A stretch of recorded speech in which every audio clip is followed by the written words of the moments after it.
Musta mga kababayan? Meron po tayong pag-uusapan ngayon at bigla daw umingay sa Supreme Court na ang drug test at medical records na hinihingi nila tungkol dito kay Bangag. No? Bago yan, tayo po mag-i-intro muna, huwag kayong aalis.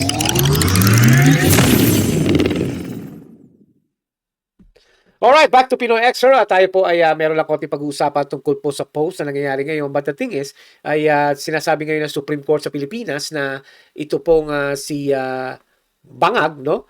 Yan, si Bangag ay hinihingan po ng medical records o ng result. No? At hindi ko na sigurado kung kasama nga rito ang kanyang drug testing. Pero why not? 'Di ba? Kasi nga marami na nagbibintang, marami na nagsasabi na itong si Bangag Marcos, kahit nga sa social media nakikita kanyang mga kilos na siya ay isang drug addict, no? Kaya nga sinabi ng Supreme Court dito na siya po ay magbigay ng report.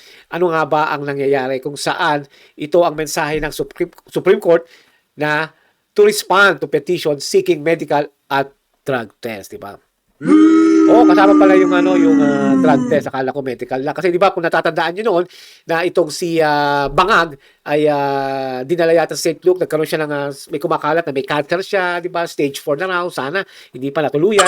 No, pero ganoon talaga, sabi nga nila, pagka masamang demonyo ay o masamang pagkatao ay hindi agad kinukuha ni Satanas dahil kinakailangan niya pang mag-create ng more chaos lalo na sa bansang Pilipinas. Alam niyo na yan, hindi na natin dapat pag-usapan yan. No? But anyway, basahin po natin dito sa mula sa Daily Tribune, no? At ito po.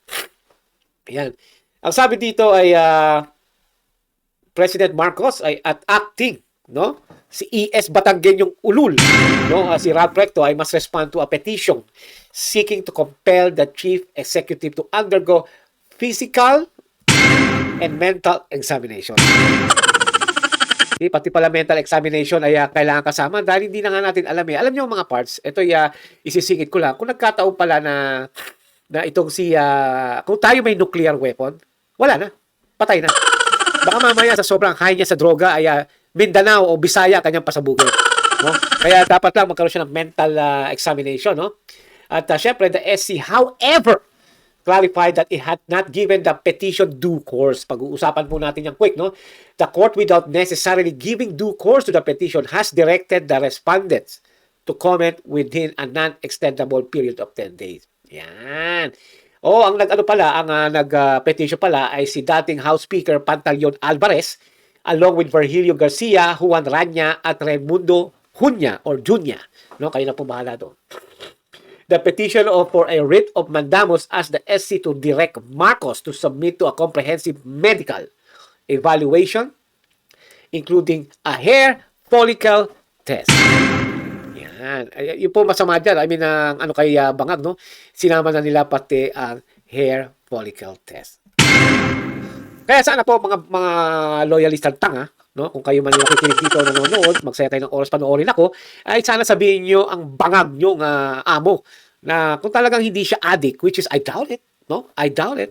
No, ay magpa-hair follicle. Alam nyo mga parts kasi kailangan 'di ba? Kasi sobrang na 'yung nangyayari, no? I mean, wala namang perpektong leader sa buong mundo, sa bawat bansa.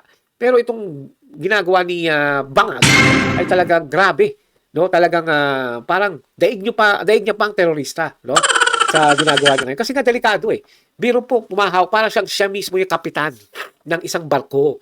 Nadala-dala mo yung mga tao na kapag ikaw ay sabog at bobo, no, kung saan yun nga nangyayari sa kanya, babaksak at lulubog ang bangka. Marami na nagbabanggit yan. 'Di ba? Yun ang akin. Kaya naman ang aking masasabi po rito sana ay bigyan naman ng pagkakataon ni Bangag na siya ay magpa-hair follicle test na. Para naman hindi na po ito pag-initan pa at para mapahiya tayong mga DDS, no? O kami mga SDS din, no?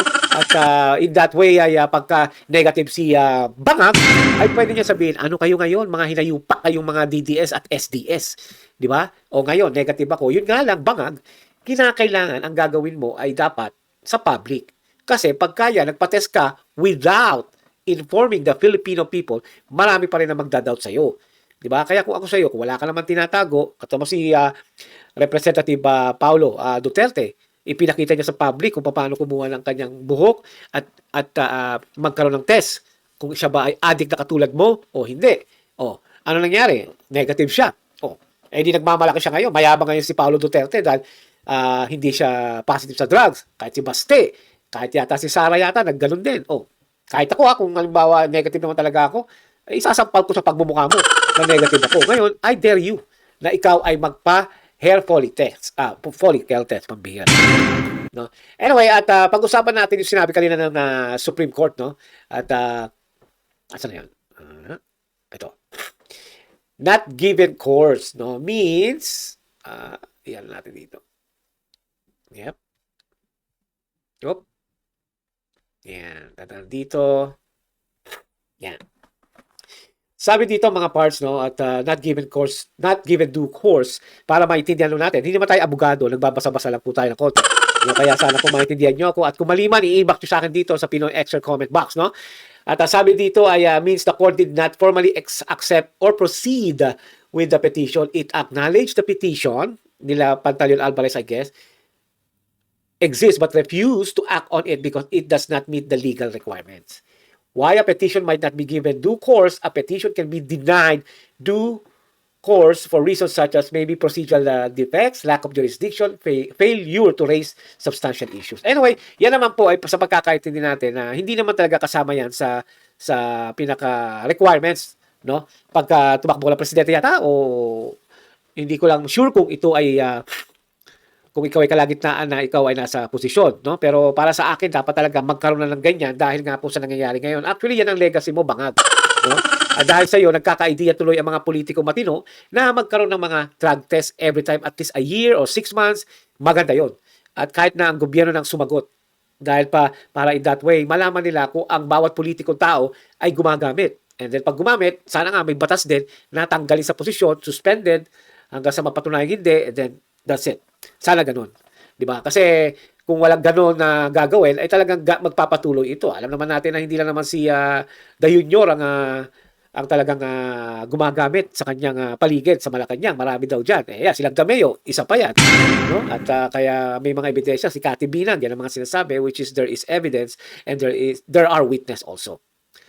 Okay? Ang sa akin lang dito mga parts ay sana kung talagang walang tinatago ang bangag, ay magpa-hair follicle test siya at isubmit niya yung medical niya result kung ano yung nangyari sa kanya nung siya ay na-chismis sa social media na siya ay may stage 4. Ngayon, kung wala kang stage 4 cancer, then it's better kung ipapakita mo na rin ang medical result mo kasi I'm not sure if it's by law sa Pilipinas kasi dito sa US, once na may ganyan, ay nagkakaroon sila ng petition. No, I'm not sure in the Philippines, hindi ko binasa yun eh. Pero normally, kung normal kang tao bangag, at alam mong yan ang gusto ng mga tao, it's the public who demands you to have a drug test para matigil na ang iyong paghihinala nila sa'yo, which is, I doubt it again, na ikaw ay addict talaga, or ikaw talaga ay addict, hindi pala doubt, ay gawin mo na at patunayan mo sa bansang Pilipinas, sa Pilipino, na ikaw ay hindi addict. Okay? Already, hanggang dito lang po at sana po nagustuhan nyo ang ating pinag-usapang quick. At ngayon lang po, please support, no?